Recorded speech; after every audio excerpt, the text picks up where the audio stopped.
नमस्ते। खास गरेर धेरै मिडियाहरूमा मेरो विषयमा मिम बनाउने कुरा, मलाई जोकर बनाउने कुरा आए। दुर्गा परसाई मुर्गा परसाई भनेर जुन हिसाब किताबका कुराहरू आए, ती देखेर मलाई अचम्म लाग्यो। म साथीहरूलाई के भन्न चाहन्छु भने 1000 माइलको यात्रा कुनै शून्यबाट सुरु हुन्छ। भिजन भनेको एउटा व्यक्तिबाट सुरु हुने हो। यात्रा भनेको पनि एउटा व्यक्तिले नै सुरु गर्ने हो र यस्ता अप्ठ्यारा कुराहरू एउटा व्यक्तिबाटै सुरु हुन्छ र एउटा व्यक्तिबाटै विचार हुन्छ। र दुर्गा परसाई केवल दुर्गा परसाई होइन, आज दुर्गा परसाई एक घर घर दुर्गा, हर हर दुर्गा, घर घर दुर्गा भएको छ। दुर्गा भनेको विचार हो, म होइन, म एउटा व्यक्ति मात्रै हो।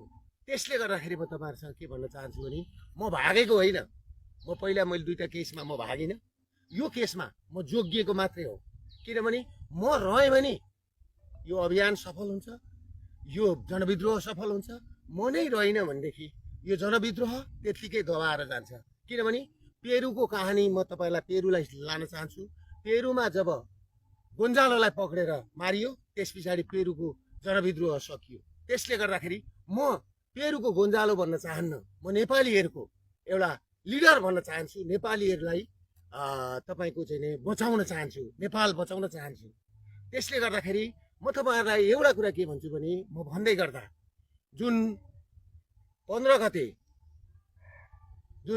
गते तपाईँको चाहिँ दुईजना, एकजना पत्रकार समथिङ रगत रजक र एकजना सबिन महर्जनको जुन मृत्यु भयो, त्यसमा म हार्दिक श्रद्धाञ्जली भन्दै उहाँहरूको परिवारलाई पढाउनलाई, उहाँहरूको बच्चाहरूको भविष्यको लागि म दुईटै परिवारलाई 5-5 लाख रुपियाँ दिने घोषणा पनि गर्दछु। म यहाँबाट निस्केर आइसकेपछि म उहाँहरूलाई 5-5 लाख रुपियाँ पैसा, किनभने जसको गोलीले पनि मान्छे मर्नु हुँदैन थियो, मान्छे मरे।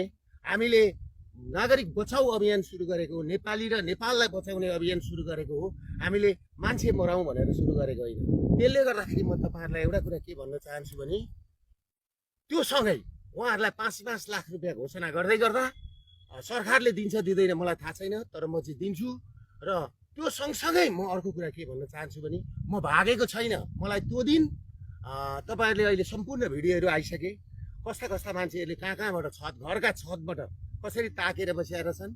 र केही मेन स्ट्रिमका मिडिया, 12 भाइ मिडिया, जो युरोपियन युनियनको पैसाबाट चलेका छन्, यिनीहरूको काम हिजोदेखि के भयो भन्दाखेरि युएसआइडी र युरोपियन युनियनको पैसा खाएर देशमा तपाईँको चाहिँ धर्म परिवर्तन गराउने, हिन्दू शब्द हटाउने, धर्मसापेक्ष मुलुकलाई धर्मनिरपेक्ष बनाउने र हिन्दूको विकल्पमा अरू धर्महरू ल्याएर हाम्रो देशलाई नाश गरियो। त्यसले गर्दाखेरि धर्म रक्षते रक्षत भन्छ।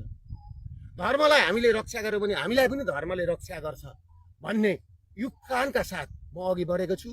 त्यसले गर्दाखेरि म सम्पूर्ण लघुवित्त पीडित, सहकारी पीडित, ब्याङ्क पीडित, ब्याङ्कबाट कालो सूचीमा पर्नुभएका नेपाली दाजुभाइहरूलाई, जो सहकारीमा डिपोजिट गर्ने 15 लाख परिवार छन्, ब्याङ्कबाट ब्ल्याक लिस्टमा कालो सूचीमा पर्ने 5 लाख परिवार छन्, र अरू ब्याङ्क र सहकारीबाट 20 लाखदेखि 22 लाख परिवार जोखिममा छ। उनीहरूको घर जग्गा जमिन सबै लिलाम हुँदैछ र उनीहरू सुकुम्बासी बनेर उनीहरू मुङलान जानुपर्ने स्थिति र विदेश हिँड्नुपर्ने स्थिति छ। त्यो स्थितिको अन्त्य गर्नलाई मैले यो लडाइँ सुरु गरेको हो।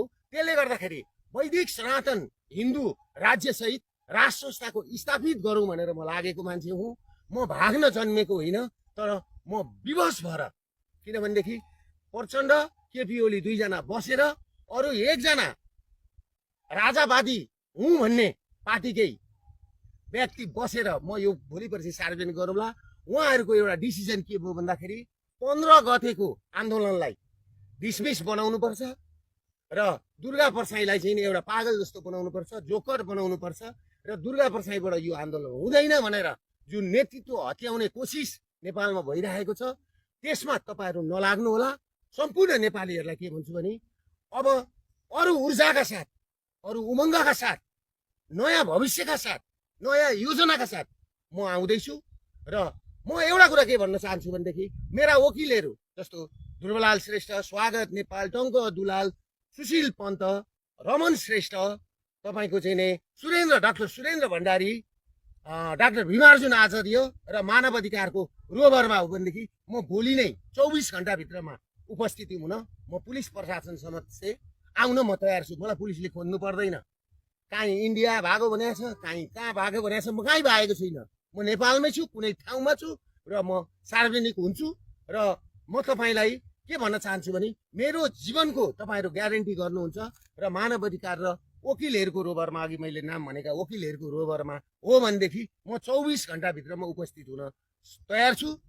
र तपाईँहरूले के भएको थियो कुरा भन्दाखेरि 15 गतिको आन्दोलन गर्नुभन्दा अगाडि 13 गतिको दिन सिडिओ कार्यालयमा सिडिओ साहब, काठमाडौँ जिल्लाको सिडिओ साहब र काठमाडौँ जिल्लाको एसएसपी साहब र एसपी साहब अनि एकजना डिएसपी साहब बसेर के भएको थियो भने शान्तिपूर्ण आन्दोलन गर्ने भनेर भनेको थियो।